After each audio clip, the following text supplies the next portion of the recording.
안녕하십니까 성도 여러분. 오늘 저는 말씀의 제목을 위대한 호소라고 정해 보았습니다. 성경 마태, 마가, 누가, 요한, 사복음서에서는 예수님의 탄생과 생애와 부활과 그리고 승천하는 것으로 귀결짓습니다. 누가복음 맨 마지막 부분에는 이렇게 기록하죠. 예수께서 저희를 데리고 베다니 앞까지 나가사 손을 들어 저희에게 축복하시더니 축복하실 때에 저희를 떠나 하늘로 올리우시니 그랬어요. 자, 그러면 여러분, 예수님께서 하늘로 올리워지신 다음에 하늘에서 올리우신 후에는 뭘 하고 계십니까? 그 해답을 계시록 1장 1절은 이렇게 우리에게 주고 있습니다. 예수 그리스도의 계시라 그랬어요. 자, 여기서 계시란 말은 베일을 벗기다, 드러내다 라고 하는 그런 단어입니다. 계시라는 뜻이 베일을 벗기다, 숨겨졌던 혹은 은밀한 것의 드러냄을 가리킵니다. 즉 요한계시록은 그리스도의 베일을 벗기는 것입니다. 무슨 베일을 벗기는 거죠? 그래서 무엇을 드러내는 것이죠? 네, 갈바리 후 승천하신 이후에 교회를 위한 당신의 봉사를 드러내고 있는 것이 바로 예수 그리스도의 계시라라고 하는 요한계시록인 것입니다. 요한계시록을 우리가 읽을 때 통상적으로 이해하듯이 다가올 무서운 사건들에 대한 계시가 아니라는 것을 우리가 이해해야 됩니다. 이 책은 오히려 예수 그리스도의 하시는 일을 드러내는 계시라고 천명하고 있는 것이죠. 각 장별로 예수 그리스도의 활동이 어떻게 드러나는지 한번 볼까요? 온전한 속죄 제물이 되셔서 죄인을 위해 봉사하시는 대제사장 그리스도를 1장에서는 나타내고 있습니다. 2장에서는 넘치는 사랑과 동정심으로 백성과 교회를 책망하시는 그리스도이십니다. 3장에서는 당신의 영광을 인간과 함께 나누시는 창조주신 그리스도를 나타내고 있고요. 4장과 5장은 창세로부터 죽임을 당하신 어린 양이시며 우주의 영원한 찬양이신 그리스도를 기록하고 있습니다. 6장은 이기고 또 이기며 승승장구하시는 그리스도를 기록하고 있는 것이죠. 7장은 당신의 피로 씻어 정결해진 무리들과 함께 계시는 그리스도이십니다. 또 8장과 9장에는 성도들의 기도에 응답하시고 악의 세력을 제거하시는 그리스도를 묘사하고 있습니다. 10장에서는 지구의 마지막 사건에 직접 개입하셔서 진두지휘하시는 그리스도를 묘사하고 있죠. 또 11장에서는 아버지 하나님으로부터 제사장 나라를 인수받으시는 그리스도를 기록하고 있습니다. 또 12장에서는 사망의 권세를 깨뜨리시고 승천하셔서 이 땅의 교회를 지키시고 인도하시는 그리스도를 기록하고 있습니다. 13장은 생명책의 참 경배자들을 기록하시는 그리스도를 기록하고 있어요. 또 14장에서는 세상을 위한 마지막 기별을 발하시는 그리스도를 묘사하고 있습니다. 또 15장과 16장은 어린 양으로 찬양을 받으시는 한편 심판자로서 배도한 세상을 징벌하시는 그리스도를 나타내고 있습니다. 17장과 18장은 배도한 영적 바벨론에서 당신의 백성을 불러내며 호소하시는 그리스도이십니다. 또 19장에서는 이 땅에 다시 오시는 만왕의 왕 만주의 주 그리스도를 묘사하고 있죠.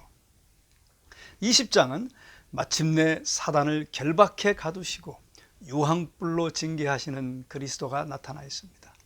21장은 성도의 모든 눈물을 씻겨주시는 그리스도를 묘사하고 있어요.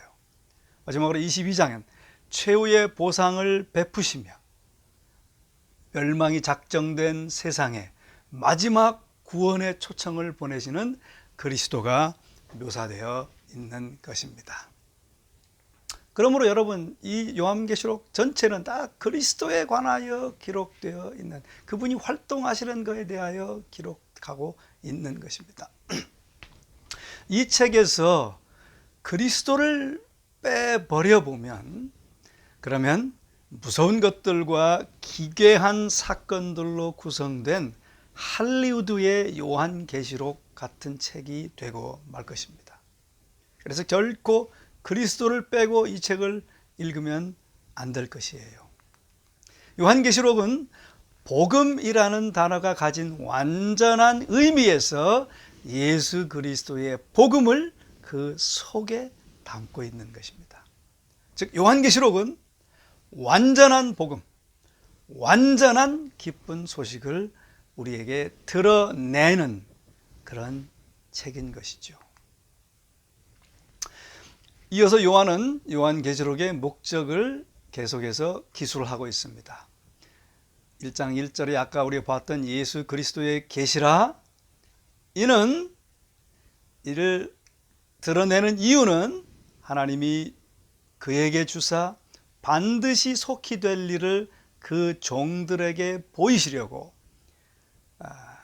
그 천사를 그 종 요한에게 보내어 지시하신 것이라, 그렇게 말하고 있습니다. 반드시 속히 될 일을 알려주기 위하여 기록하고 있는 것이다 라고 말하고 있습니다. 여러분, 어떤 사건들은 종말이 오기 전에 반드시 일어나야 합니다. 그러므로 요한계시록은 역사에서 일어나는 일들이 우발적이 아니라는 것을 우리에게 말해주고 있어요. 여기 반드시 속히 될 일이라는 말은 세상에 일어날 사건들은 맹목적인 우연이나 인간 주도권에 의하여 형성되는 것이 아니라 영원 전부터 하나님께서 정하신 계획에 따라 펼쳐지는 것입니다.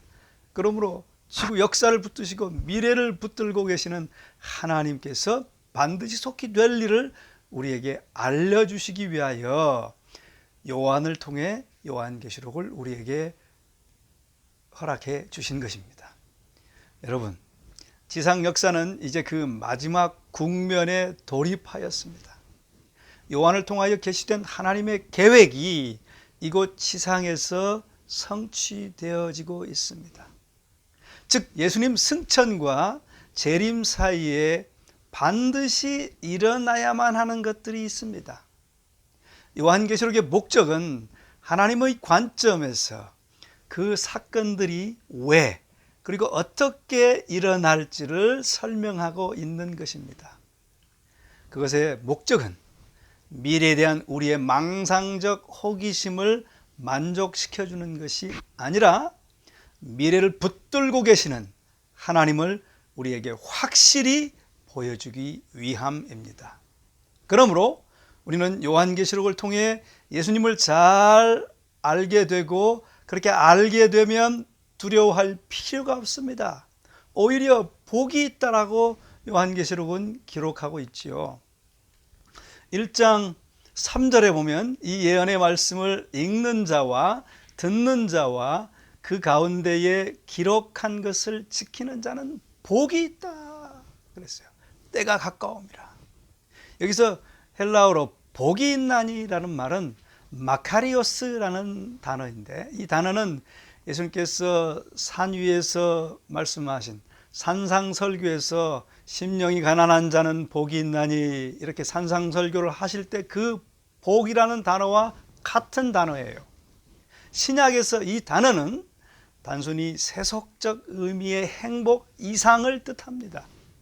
이것은 하나님께서 약속하신 구원을 오랫동안 기다렸다, 이제 그 성취를 경험하기 시작한 사람들의 내적 깊은 즐거움을 가리키는 말인 것입니다.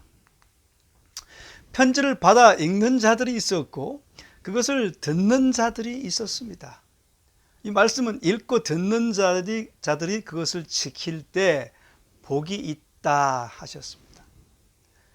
여러분, 듣는 자들이 이 말씀을 듣고 지키게 하려면 읽는 사람은 회중이 그 기별을 이해할 수 있도록 잘 조력해야 합니다. 그와 같은 방식으로 이 책이 하나님의 백성들에게 읽혀지고 신자들 전 공동체가 듣고 지켜지도록 하나님의 백성들에게 보내진 것입니다. 그렇게 읽혀지고 또 듣고 이해하고 지켜지게 될 때 놀라운 복이 그 공동체와 개인들에게 임한다는 것입니다. 하나님의 말씀과 예수의 증거를 진지하게 받아들이고 지키는 교회는 진실로 행복한 것이죠. 요한계시록에서 진술하는 최후의 사건들과 종말의 때에 관한 그 묘사는 참으로 두려운 것이에요. 그러나 그 말씀을 듣고 지키는 자들에게는 반드시 복이 있을 것입니다. 왜냐하면 이 말씀을 통해 그 두려운 사건들을 감당하며 이길 수 있도록 예수님께서 우리를 인도하실 것이기 때문입니다. 그뿐만 아니라 이것은 지금 첫째 이 복이 있다라고 하는 이것은 요한계시록에 나오는 7복 중 첫 번째의 복입니다. 요한계시록에는 7개의 복이 기록되어 있는데요. 아까 금방 읽었던 1장 3절에 읽는 자와 듣는 자들과 지키는 자들이 복이 있나니 1장 3절의 말씀이 첫째 복입니다. 둘째 복은 자금 이후로 주 안에서 죽는 자는 복이 있나니 14장 13절에 기록되어 있어요. 셋째 복은 자기의 옷을 살피며 지키는 자는 복이 있나니 16장 15절에 묘사되어 있습니다.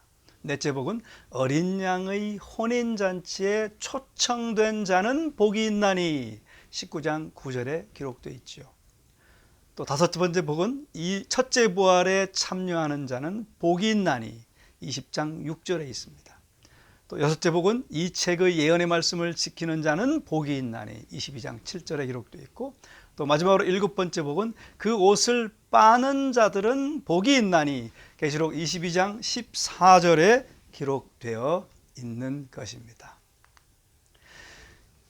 신성의 충만과 총체를 지칭하는 일곱이라는 숫자가 요한계시록의 중요한 역할을 한다는 사실에 비추어 성경의 마지막 책에 7복, 7개의 복이 있다는 것은 아마도 우연은 아닐 것입니다.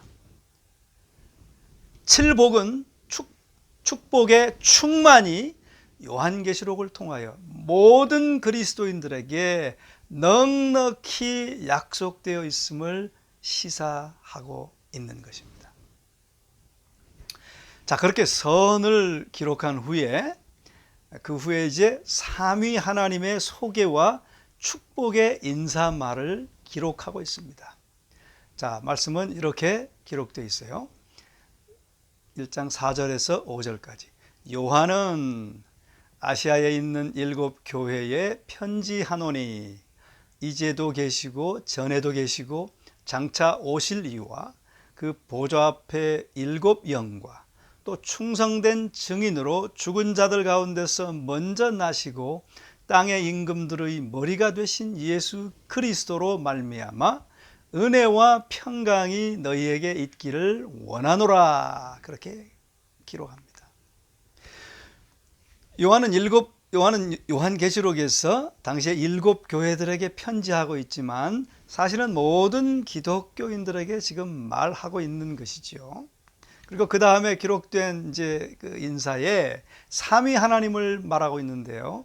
이제도 계시고 전에도 계시고 장차 오실 이와라고 말했을 때 이 부분은 하나님을 의미합니다. 즉 요한계시록에 나타난 하나님의 종말적 임재는 그분의 과거의 활동들과 미래에 하실 활동들에 비추어 이해되어야 함을 암시해 주고 있어요. 그 다음에 나오는 그 보좌 앞에 7 영과, 그런데 영은 성령을 말하죠. 근데 왜 7 영이라 그랬을까요? 그것은 교회들을 향한 성령의 7중적 활동, 즉 성령의 충만과 총체적 활동을 강력하게 시사하는 것입니다. 또 그 다음에 충성된 증인으로 죽은 자들 가운데서 먼저 나시고 땅의 임금들의 머리가 되신 예수 그리스도로 말미암아. 여기서 이제 삼위 중에 그리스도를 언급하고 있죠. 이 말씀의 뜻은 충성된 증인으로, 그 뜻은 증인으로 돌아가시고, 증인이라는 단어가 말투레스라는 단어인데, 말투레스는 순교자라는 뜻이거든요. 그래서 충성된 증교자, 순교자로 돌아가시고 부활하신 예수님은 이제 존귀와 최상위의 첫째 자리를 차지하시고 열왕의 통치자로서 이제 하늘과 땅을 다스리시는 최고의 권위를 가지고 계신 분임을 시사합니다. 이렇게 삼위께서 그 다음 말씀, 은혜와 평강이 삼위께로부터 너희에게 있기를 원하노라 라고 기록하고 있습니다. 그렇습니다. 이 모든 것들은 그분의 백성에게 은혜와 평강을 주기 위한 것입니다. 은혜와 평강이 너희에게 임하기를 원하노라. 은혜와 평강, 이 말은 통상적인 인사말 그 이상입니다. 은혜와 평강 두 단어는 하나님께로서 온 말이며, 은혜는 카리스, 평강은 샬롬인데 그 두 말을 결합한 그런 말이죠. 즉 은혜는 인간에게 보이신 하나님의 은총이고, 평강은 은혜의 결과로서 뒤따르는 영적 복리의 인간들의 상태를 말하는 것입니다. 여러분, 이 인사는 결코 평강과 은혜라고 말하지 않습니다. 이건 반드시 은혜와 평강이라고 말해야 돼요. 하나님의 백성이 평화, 즉 하나님과의 평화뿐만 아니라 하나님의 평화를 누릴 수 있는 것은 그분의 은혜 때문입니다. 그리고 그 은혜 때문에, 그 은혜의 결과로서 가장 혹독한 삶의 와중에서도 내적 평정과 평온을 누릴 수 있는 것입니다. 네, 그렇습니다.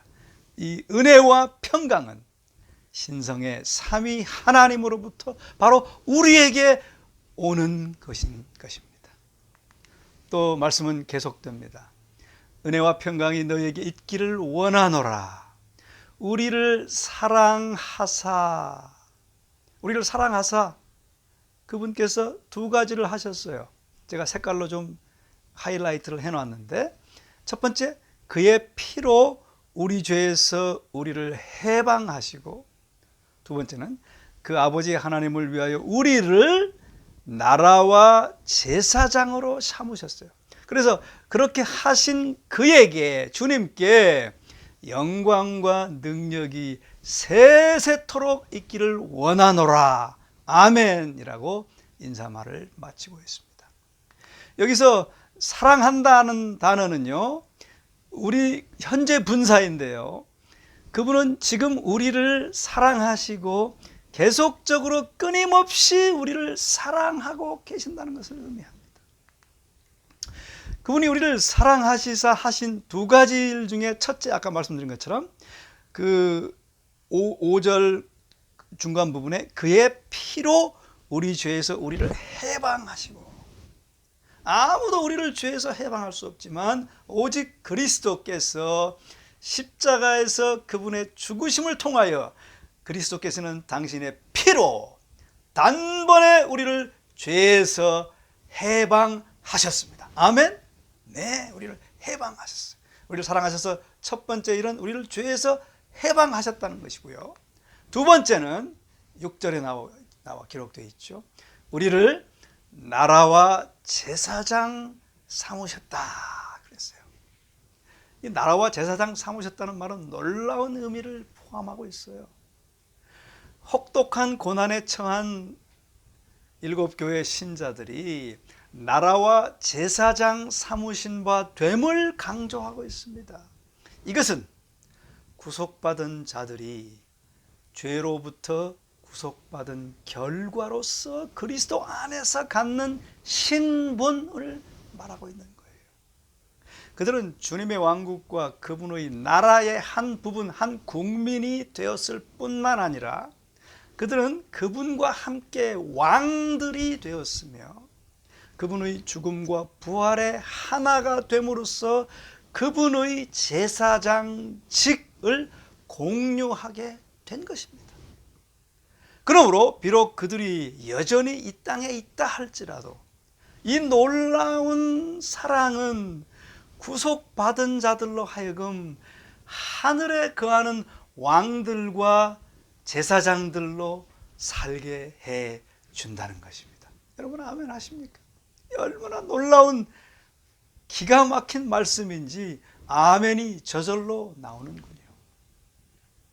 그래서 너무 감사하고 너무 어마어마한 사랑과 은혜이기 때문에 요한은 그 인사를 이렇게 마무리합니다. 그러므로 그에게 영광과 능력이 세세토록 있을지어다. 아멘. 여러분, 사람들이 하나님과 성령, 특별히 그리스도께서 그들을 위해 무엇을 하셨는지 그 영원한 사랑을 이해하게 될 때 그들은 자발적으로 찬양의 노래로서 화답하게 되는 것입니다. 하나님을 영화롭게 하게 그분께 찬양을 돌리는 것이 이제 그것을 깨닫는 자들의 존재의 이유가 될 것입니다. 저는 오늘 두 번째 계시록 강의를 마치면서 한 놀라운 코테이션을 읽어드리기 원합니다. 여러분, 그러므로 요한계시록은 그리스도께서 어떤 분이신지에 대한 계시일 뿐만 아니라 우리가 그분과 연합할 때 어떻게 될 것인지에 대한 계시입니다. 예수께서 영광스러운 분이신 것만큼이나 만일 우리가 그분의 삶을 그분과 함께 연합하면 그 영광에 참여합니다. 그 무엇보다도 요한계시록은 세상의 것들을 바라보지 말고 슬픔에 찌들려 있지 말고 눈을 들어 예수님을 보라는, 우리가 그분과 함께 하늘에서 높임을 받고 있다는 것을 보라는 위대한 호소인 것입니다. 그래서 저는 말씀의 제목을 위대한 호소라고 오늘 정해 본 것입니다. 그렇습니다. 여러분, 우리는 그분을 볼 때 우리는 찬양하고 섬기는 일에 진실로 고무될 것입니다. 감사합니다. 다 함께 기도하겠습니다. 사랑의 아버지 하나님, 이 성경의 마지막 책 예수 그리스도를 나타내는 계시의 책을 통하여 다시 한번 우리의 마음을 고무시켜 주시고 그 놀라운 은혜를 깨닫게 하시니 감사합니다. 비록 우리가 환난과 어려움과 고난 중에 있을지라도 우리 이 말씀을 통하여 우리가 그리스도 안에서 죄로부터 해방됐음과 또 그분께서 우리를 나라와 제사장 삼으셨다는, 그리고 그의 보좌를 공유하고 있다는 그 놀라운 말씀을 인해서 다시 한번 위로를 얻게 하시고 위로뿐만 아니고 용기를 얻게 하시고 다시 한번 주님을 찬양하는 놀라운 하나님의 백성들로 변화되게 도와주시옵소서. 계시록을 계속 공부할 때 우리 계시의 주인이신 예수님께서 성령을 통하여 우리에게 계속 축복하여 주시옵기를 예수 그리스도의 거룩하신 이름으로 간절히 축원하옵나이다. 아멘.